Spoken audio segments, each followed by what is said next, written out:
This recipe is a special type of korma. See, traditionally, korma isn't a set type of curry, but rather a way to prepare a curry. And given the situation, I'm finally able to use the pan that I got for my birthday. So for this, we're going to need some onions, garlic and ginger, and then for the hot stuff, we've got chilies, chili powder, and Kashmiri chili flakes. Kashmiri chilies are milder and give a red stain to the dish. We also have the obligatory cumin and coriander combination, followed by the yellow devil personified. This thing will stick to anything and stain like super glue. Finally, we have the cardamom pods and cloves. Oh, and you can't forget the pepper. I ended up adding in a few other things along the way, but I'll explain those as we get to them. We're first going to use some of these ingredients to make a paste. This paste will act as a marinade for the chicken. Usually this recipe uses lamb instead, but we didn't have any defrosted, so we just used some chicken. Make sure if you're doing this it's chicken thighs and not chicken breasts, because it takes a long time to cook, and if you cook chicken breast for a long time it turns out rubbery and horrible. So we'll start by chopping up the ginger into rough cubes, and then the garlic will be peeled.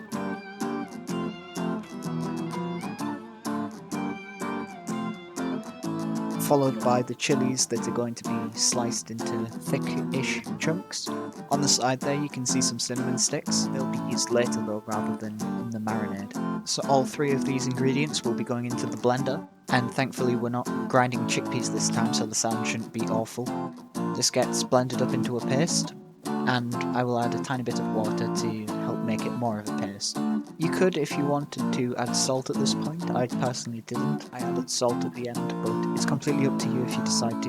Now I know what you're thinking, this doesn't look much like a korma paste. Well, this is where we start to add our spices in. And that turmeric, because it stains everything, it will stain this into a nice yellow colour. As you can see, well, I suppose it's a bit more brown here, but in a second it'll become vibrantly yellow. This is now where we add the onions in. Technically they should have been added in a bit earlier and blitzed into a paste, but it doesn't really matter which way around you do it. I still found really good results with this way. Now these are tiny onions from the farmer's market, so these are definitely going to make my eyes bleed. And you can see a bit of green inside of them, so that means that it's going to be even more painful. Oh, I'm not looking forward to this. Just got to proceed as normal, cutting these into rough strips because they're going to be blended anyway. And I forgot to clean my board, so I'll be back.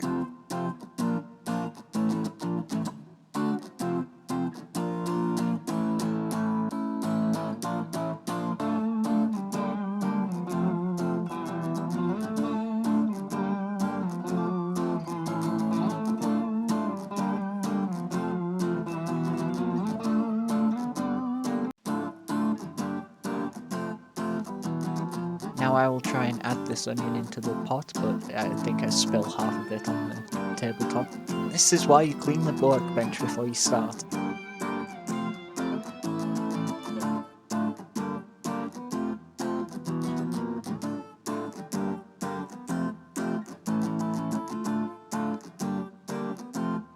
Now that the onion's in there, you can see as we blend it, it becomes a bit brighter yellow.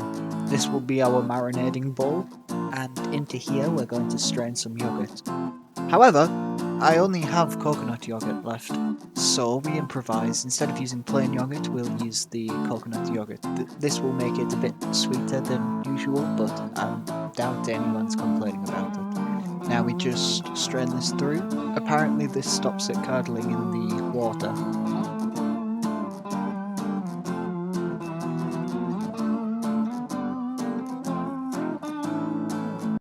And now for the final combination of the marinade.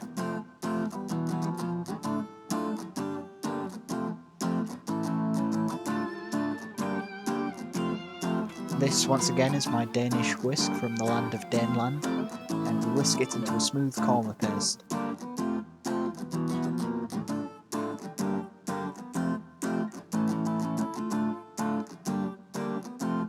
Chicken! Now it's time to get our hands dirty. You really can't be worried about this because this will come straight off. It's so thin that it's not going to stick to your hands like bread dough or something like that.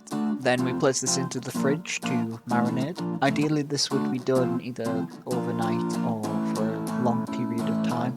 I only did it for about 30 minutes. And to be honest, that's all you really need. However, if you do want a stronger flavour, then you will have to leave it for a longer period of time. Now then, in the pan I'm going to be melting some ghee.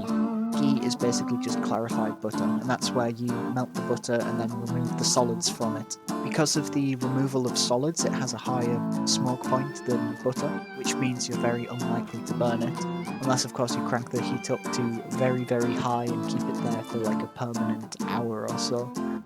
Don't do that. Now then, this melts away and then we add in our whole spices. This includes the cardamom pods from earlier, the cinnamon stick and the peppercorns. Now then, we add all of that and we fry it for about 30 seconds to a minute and a half. This is in ghee, so it's unlikely to burn as long as we keep the heat at a low enough point. But after that's seeped through, we're going to add in the chicken, along with all of its marinade. Here I'm also adding in a bit of water. This is usually done with the lamb to keep it cooking for a good hour or two. With the chicken thighs, it's not really necessary and you can probably cook it in the sauce that it's in now. However, if you want a tenderer meat, then you're going to have to add the water. We place the lid on that and we let it boil for a good 15 minutes. After 15 minutes, the chicken is starting to look a bit more cooked and the sauce is looking a bit more mature. Now we leave it with the lid on for another 15 minutes.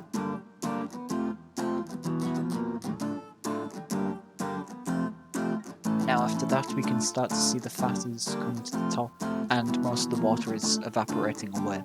Now here, this is technically where you leave it and you continue to cook for about 30 to 40 minutes, maybe a bit less if you've got chicken in. However, I give this a taste and it's insanely spicy, so I decide to add in a tiny bit of block coconut and a tiny bit of coconut flour. This isn't recommended in the recipe, but I think it's a good addition. The coconut block gives it a creaminess to it, and the coconut flour adds a thickness to it, both of which reduce the spicy heat of it. I think the coconut flour a bit less than the coconut block does, but they still get the job done. In all honesty, I was looking for the almond flour and couldn't find any, so I substituted it for the coconut flour. I'm also going to add in some cashew nuts. These just help the entire curry go a bit further, because there's only so much chicken that someone can eat in one go. So by adding the cashew nuts, it gives them something else to taste while they're also tasting the chicken. Now all we're going to do is evaporate a lot of the water off, and after it's at the right thickness, it's done. I also get to serve it in these small pan things that I've got, and this thing was absolutely delicious.